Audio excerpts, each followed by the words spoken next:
Salut à toi, comment est-ce que tu vas aujourd'hui? Alors, ce week-end, il m'est arrivé un truc vraiment pas cool, tu sais, le genre de truc que t'as pas envie de vivre.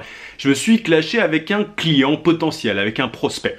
Je rêvais de mettre en dessous, enfin en titre de cette vidéo, ça tourne mal, clash avec un client, ça tourne mal. Je sais pas si ça va rentrer, si c'est pas trop long, je vais essayer, mais c'est mon rêve, désolé si pour le putaclic, hein, mais c'est vraiment un truc qui s'est passé et qui a mal tourné pour le coup.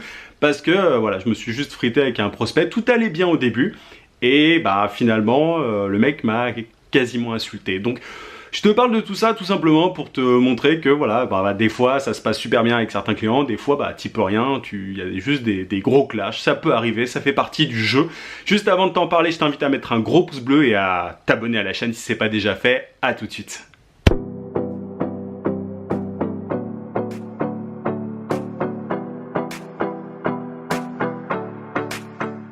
C'est une horreur ces cheveux, va vraiment falloir que je les coupe un jour. Bref, alors avant toute chose, je préfère te dire que c'est vraiment difficile de parler de ça. C'est quelque chose que j'ai vraiment mal vécu. Non, c'est pas vrai, je m'en tape complet. Je te parle de ce clash simplement parce que voilà, je te montre pas que les côtés positifs. J'aime bien un peu tout te montrer dans ma vie de freelance. Voilà, les luttes et les succès. C'est un peu comme ça que je vois la chaîne, c'est une espèce de, je le dis souvent, mais de documentaire voilà, d'un quotidien de freelance où je te donne simplement aussi mes conseils qui marchent. Et je trouve qu'il y a des leçons à tirer de cette expérience. Alors, je t'explique. C'était un client que j'avais démarché par mail, il me semble, ouais c'était par mail, je l'avais trouvé sur Google, j'avais cherché un certain type de client, il y avait un certain type de client avec qui je voulais bosser, et je l'avais démarché par mail. Et là ma caméra va couper, donc je vais changer la batterie tout de suite. Voilà, c'est changé, désolé, j'ai pas rechargé les batteries le week-end. Alors, je disais que j'ai prospecté ce client potentiel par email, j'ai trouvé un certain type de boîte avec qui j'avais envie de travailler, avec qui j'avais jamais travaillé avant, et que je trouvais intéressant. Et du coup, voilà, j'ai démarché, j'ai envoyé un mail et au final, j'ai eu cette personne-là par téléphone. Le feeling est très bien passé, je lui ai dit comment je pouvais l'aider concrètement.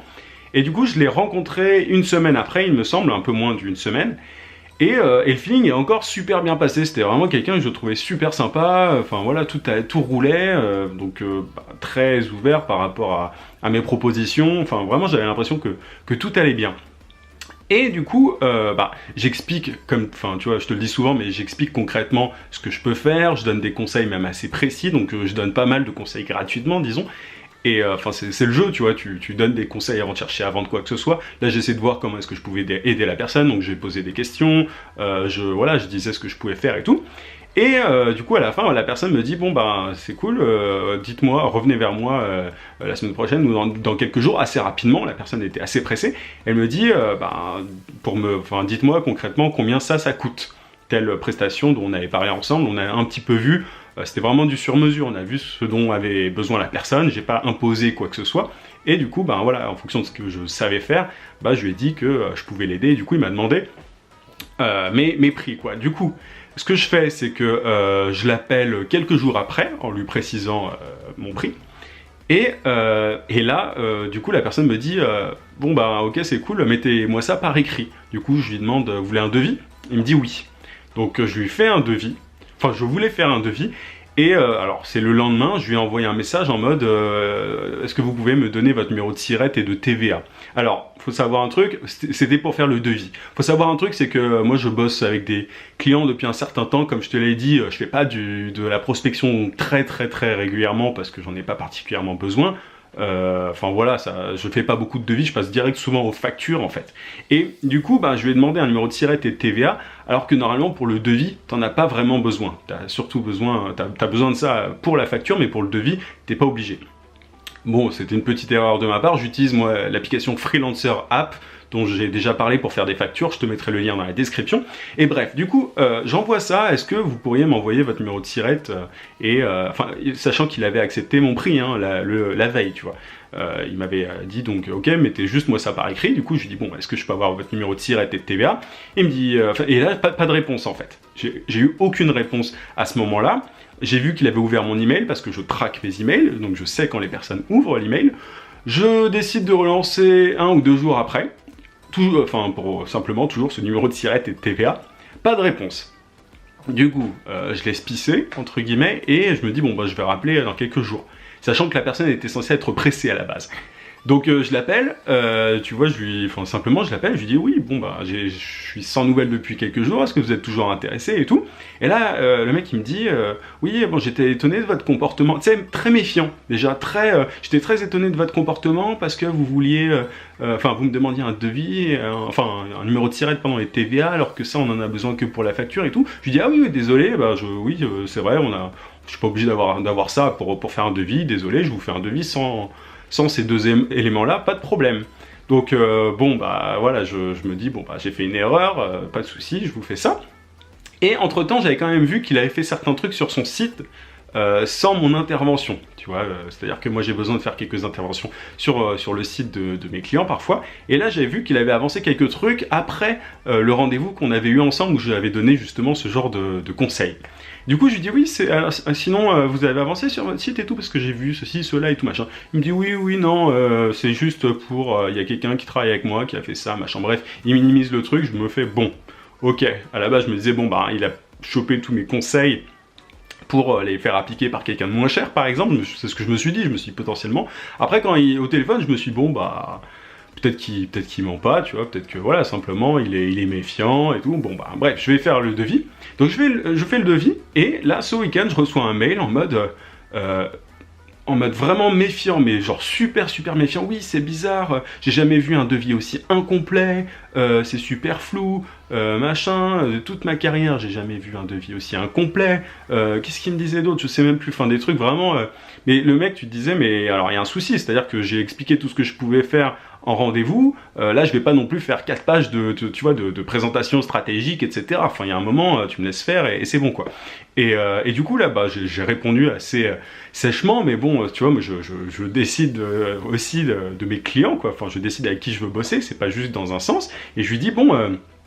bonjour monsieur truc, je vous trouve bien méfiant, j'ai mis d'ailleurs cette capture d'écran sur ma page Facebook, si tu veux aller regarder ça, le lien est dans la description. Je lui dis, je vous trouve bien méfiant, si vous ne me faites pas confiance, ne collaborons pas ensemble, parce que j'avais vraiment l'impression qu'il me faisait pas confiance et qu'il croyait que j'allais enfin j'essaie de pas utiliser un terme vulgaire, mais enfin voilà, que j'allais l'arnaquer quoi. Donc bon bah je me suis dit, du coup j'ai vraiment écrit ça, je lui dis bon bah je bataille pour un numéro de SIRET et tout, là simplement je vais pas tout vous donner gratuitement, enfin il y a un moment, vous me faites confiance ou pas, moi je peux vous aider là-dessus, je peux même vous donner le numéro de mes plus gros clients, ils vous diront que du bien à mon sujet, etc. etc. Et là bref, le truc s'envenime, ça va de plus en plus loin. Et moi je reste toujours cordial et toujours correct, parce que voilà, je suis pas con non plus, tu vois, il y a un moment, c'est juste, bon bah, il est un peu compliqué. J'avais parlé des 4 types de clients la semaine dernière, pardon, et bah, c'était un peu le type de client compliqué, tu sais, entre le compliqué et le sophistiqué. Par la suite, je pense avoir compris que c'était plus un client compliqué que sophistiqué, c'est-à-dire qu'il avait pas forcément assez d'argent. En fait, je crois il était vraiment en stress par rapport à la somme que je demandais, et du coup, il demandait beaucoup de garanties. Et du coup, simplement, il aurait pu me dire, bon bah j'ai pas assez pour... Enfin, vous êtes trop cher, ou tu vois, il aurait pu me le dire, c'est un truc que j'entends des fois, je m'en fiche, tu vois, c'est pas grave, je passe à la suite. Mais là, du coup, il était en train de me dire, ah ouais, vous mettez pas assez de précision et tout, le mec, il voulait que je mette vraiment des détails, c'est-à-dire qu'il connaît rien, tu vois, à ce truc-là. C'est qu'il y a un moment, c'est mon expertise, c'est moi qui sais faire ça. Enfin, je vais dans la pub Facebook, je vais pas commencer à dire oui, je vais faire ceci, enfin, je peux pas tout préciser parce que sinon on perd un temps de fou. Surtout qu'il m'avait dit qu'il était pressé. Et du coup, voilà, moi, je me suis tapé les lunettes. Et à un moment, du coup, il me dit ouais, vous êtes un sale gosse orgueilleux et tout. Enfin, et là, juste moi, quand il a dit ça, c'était le truc de trop. Si être quelqu'un qui sait avec qui il a envie de travailler et selon quelles conditions c'est être orgueilleux, il n'y a aucun problème, je suis orgueilleux, il n'y a pas de souci avec ça. Je préfère ça que de me faire voilà, arnaquer, que de travailler pour quelques euros, j'allais dire quelques francs, quelques euros, et être avec des gens chiants. Parce que concrètement, là, c'était juste une prise de tête de fou. Je gère des dizaines et des dizaines de milliers d'euros en publicité Facebook chaque année. Là derrière, enfin tu vois, c'était là à côté, c'était un plus petit client, j'allais pas me prendre la tête pour ça. Et du coup là, quand il m'a dit ça, vous êtes un sale gosse orgueilleux, vous vous remettez pas en question et tout, alors que voilà, en fonction de, selon son domaine, normalement son secteur, au mec, il était quand même censé être un peu plus peace, on va dire, il était censé être un petit peu plus calme. Moi je suis resté calme là, par rapport à ça, mais je lui dis la grande différence, c'est que moi je vous ai pas insulté, bonne continuation. Tu vois, il y a un moment, et après il a continué, je l'ai laissé parler, il s'est excusé et tout, mais derrière, le mec, il est sorti de ses gonds simplement parce que je lui ai fait comprendre que bah, dans un devis, tu fais pas une liste de 4 pages. Désolé, c'est pas comme ça que je bosse. Peut-être que c'est le cas pour certains, mais on n'est plus dans les années 80, on n'est plus dans les années je ne sais combien où on doit tout détailler. Enfin, les choses sont censées aller plus vite, enfin, je pense. Et partir sur une relation de confiance. Surtout que moi, ce que je fais en général, c'est que j'engage pas les clients sur plusieurs mois, je les bloque pas, c'est ce que je lui ai dit. Je lui ai dit que vous pouvez vous désengager à la fin de chaque mois si vous n'êtes pas content. Ça montre un petit peu que je suis conscient quand même, confiant de ce que je peux apporter aux clients et conscient que voilà, souvent ils vont rester quoi, parce que si j'avais pas confiance en moi et en mes compétences, en gros je leur dirais oui on s'engage pour 6 mois etc, c'est pas du tout ce que je fais, je les laisse arrêter s'ils le veulent à la fin de chaque mois et je te conseille d'ailleurs de faire ça. Et du coup voilà, enfin là le mec était juste relou par rapport à ce que voilà, au travail et au fait que pour lui je devais vraiment tout préciser et pour moi ça c'est du travail gratuit. Si je lui donne une liste d'étapes concrètement, enfin vraiment ultra détaillé de tout ce que je vais faire, c'est du travail gratuit parce que derrière, la personne elle a juste à faire appliquer ça par quelqu'un d'autre et tu vois, t'as perdu, t'as donné des conseils gratuitement et t'as perdu. Il faut vraiment avoir un équilibre entre ce que tu donnes gratuitement et voilà, et ce que tu fais payer quoi, c'est un peu logique. Bref, j'ai vraiment pas aimé du coup cette insulte. Pour moi c'est une insulte, sale gosse orgueilleux, surtout que ça joue sur l'âge, la personne est voilà, elle est pas jeune disons, et du coup bah la relation était ultra... tu vois, enfin, elle n'était pas du tout équilibrée. Et j'ai compris vraiment c'était vraiment cool d'éviter de travailler avec cette personne et de comprendre qu'elle était juste relou avant de bosser avec, parce que sinon ça aurait été vraiment un enfer. Donc au final pas de regret, mais tout ça pour te dire que voilà, il y a certaines relations des fois, enfin professionnelles qui peuvent vraiment bien commencer, et il m'avait dit hein, je vous trouvais sympathique et tout, bah ouais mais bon il y a un moment, si t'es chiant tu vois, et moi je veux pas bosser avec des gens chiants, c'est aussi simple que ça. Encore une fois c'est parce que je peux me le permettre, mais fais gaffe à ça, fais gaffe aux clients qui... ça vient avec l'expérience, tu vois, là pour le coup j'avais pas du tout repéré que c'était un client compliqué, mais ça s'est avéré être un client compliqué, et je pense que c'est simplement parce qu'il n'avait pas forcément le budget pour me payer, et du coup il voulait énormément de garanties, et trop de garanties par rapport à ce qu'il est raisonnable de demander quoi, tu vois. Bref, je m'arrête avant que cette vidéo soit trop longue, n'hésite pas à me donner ton avis par rapport à ça, si j'étais assez clair par rapport à cette histoire, n'hésite pas à me dire est-ce que j'ai eu raison d'être un peu cash et de dire que concrètement je voulais pas ce genre de relation professionnelle, bref, et que la personne manquait de transparence, tu vois, notamment par rapport aux choses qu'elle a changé sur son site, entre le moment où on a parlé ensemble et le moment où je lui ai parlé au téléphone. Elle m'a dit après ah oui c'est vrai on a fait de la publicité Facebook entre temps, mais j'y avais pas pensé quand vous me l'avez demandé, enfin bref. Il manquait de transparence, il était, voilà, je devais batailler pour un simple numéro de SIRET et de TVA, il n'était pas confiant, il avait peur que je l'arnaque alors que c'était pas du tout le but. Bref, n'hésite pas à me dire ce que t'en penses, ça m'intéresse. Je te rappelle, avant de te laisser, que tu peux télécharger juste ici ma formation vidéo gratuite pour trouver des clients rapidement en freelance. Je te dis à demain 18 h comme d'habitude. En attendant, n'oublie pas, c'est mon téléphone, vie sans limite. À plus.